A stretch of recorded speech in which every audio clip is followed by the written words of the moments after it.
Namaskar. Aujourd'hui, on va continuer les sessions sur les 15 shilas et on va parler de la maîtrise de soi.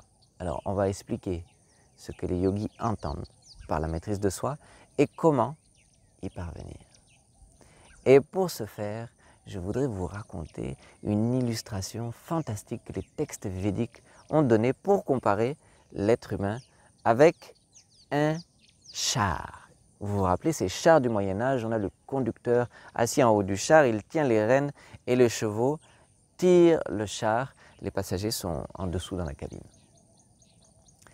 Et ce texte védique utilise un sloka. Les slokas sont des versets rythmiques. À l'époque, il n'y avait pas de script.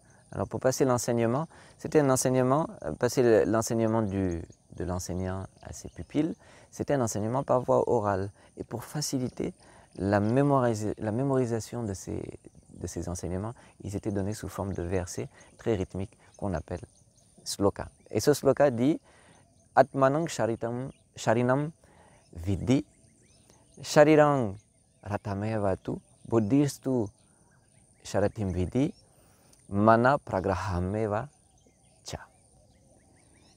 Et il explique que dans ce char, le passager ou la passagère est l'âme.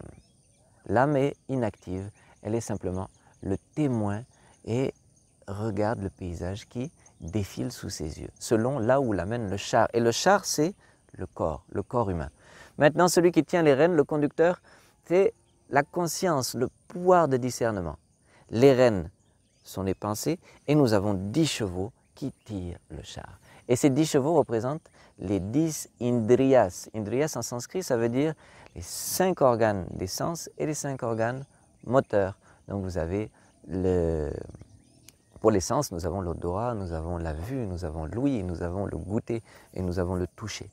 Et les organes moteurs sont les cordes vocales, les bras, les jambes, les organes excréteurs et les organes géniteurs. Maintenant, si l'être humain laisse libre cours aux fantaisies de ses sens, les 10 chevaux vont aller dans 10 directions différentes.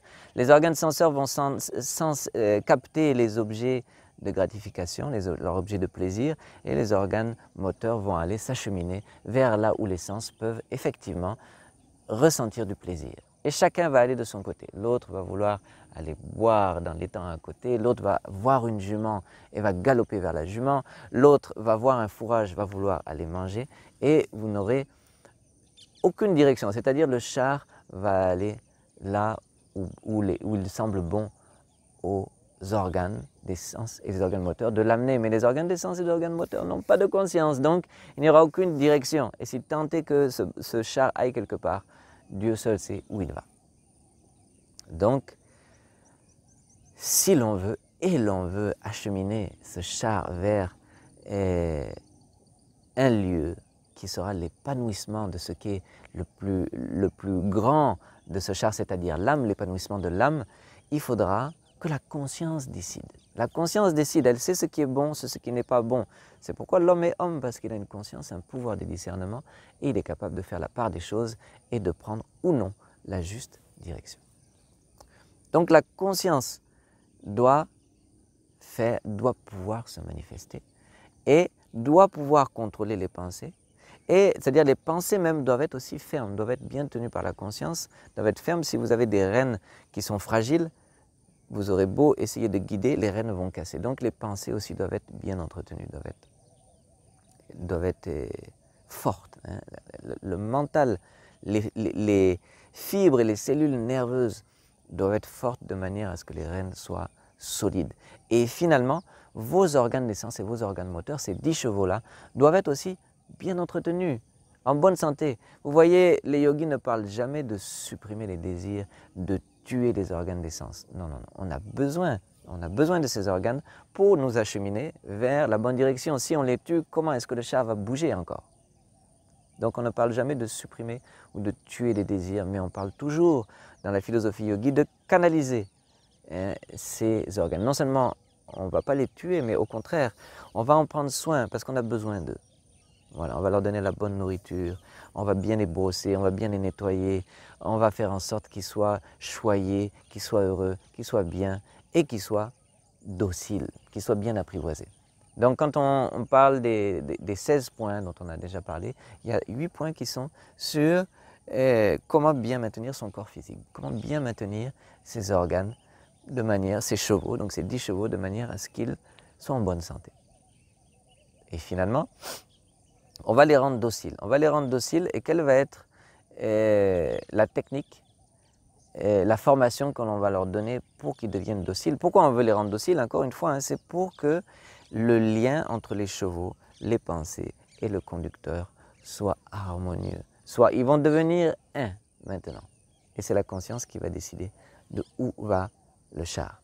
Donc, le moyen pour rendre les rênes forts et rendre les chevaux dociles, il y a 3 choses, 3 astuces qu'ont dénombrées les yogis. La première, ce sont les asanas, les postures de yoga. Les postures de yoga aident beaucoup à maintenir non seulement les organes dans une bonne forme, mais aussi, grâce à la régulation des hormones, à commencer à les apprivoiser, à les contrôler un tant soit peu. Deuxièmement, les principes éthiques de Jama et Niyama, c'est-à-dire qu'on va établir petit à petit, habituer ces chevaux à fonctionner selon certains principes, selon certains guides, qui sont les 10 principes de Jama et Niyama que vous avez dans d'autres vidéos, mais qui sont voilà, la bienveillance, l'honnêteté, voir toute chose comme étant une expression du divin. Vous avez mené une vie simple, c'est-à-dire ne pas accumuler les choses qui sont superflues pour vous. Vous avez la propreté, la pureté mentale, le contentement. Qu'est-ce qu'il y a encore? L'esprit de sacrifice. Vous avez l'étude des textes, c'est-à-dire une compréhension claire de quel est le but de la vie. Et puis finalement la pratique de la méditation. Donc Jama et Niyama, les asanas, et finalement quelque chose qu'on appelle pranayam, qui aide beaucoup dans ce contrôle et dans la maîtrise de soi. Le pranayam, c'est une leçon que l'on donne qu'après un certain temps, qu'après cette assuré que l'aspirant spirituel s'est établi déjà dans Jama et Niyama, a une pensée posée, positive et suffisamment en paix. Pourquoi? Parce que si l'on pratique pranayam, qui est la respiration alternée, et que les pensées sont un tant soit peu déséquilibrées ou négatives, vous allez avoir une pratique qui va finalement être détrimentale à cette maîtrise que l'on cherche. Voilà, donc ce sont les trois choses qui vraiment influent pour arriver petit à petit. C'est un travail à longue haleine, pas à pas, pour reprendre le pas sur tous les organes dont nous avons parlé, pour agir dans la vie, vivre avec mesure, vivre avec modération. On va manger, mais pas trop, sans avidité. On va parler, mais avec une certaine retenue. On va vouloir que non seulement ce que les organes font soit bénéfique pour notre santé, mais on va vouloir aussi canaliser un maximum de notre énergie vers notre but. Si notre énergie fuit dans les diverses expressions de nos organes, dans nos diverses impulsions, on n'arrivera jamais à notre but.